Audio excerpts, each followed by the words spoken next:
English teacher at Prairie and I've been teaching for 2 years.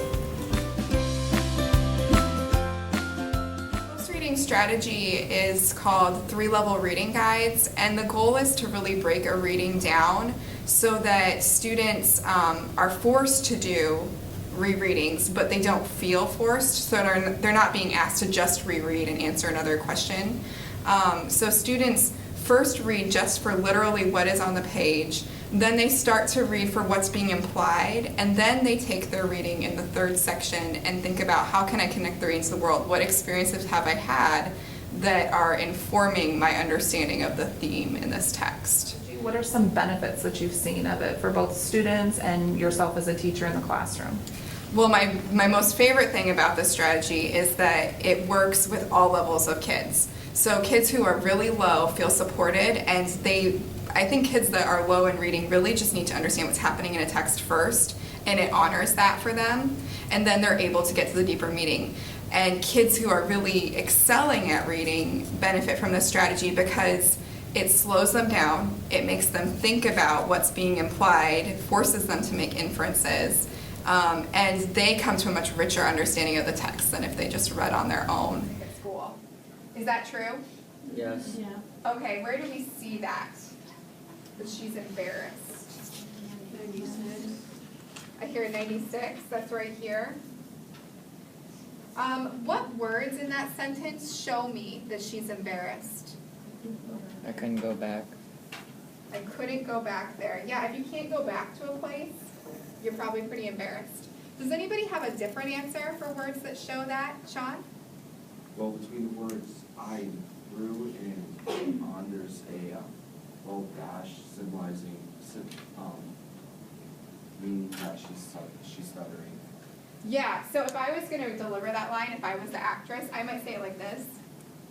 I couldn't go back there. I threw up on the floor. For kids. So you talked a little bit about the discussion. Is that teacher-student discussion, or do you have kids in pods, and is this discussion more amongst peers? So it depends. The nice thing about this strategy is because there are 3 levels and it's broken up where kids only get questions for each level at the start of working through that type of reading. You can do a gradual release, and that's typically what I do, where we first just talk about things together, and then kids can work in partners, and then kids try to work on their own with the 3rd level.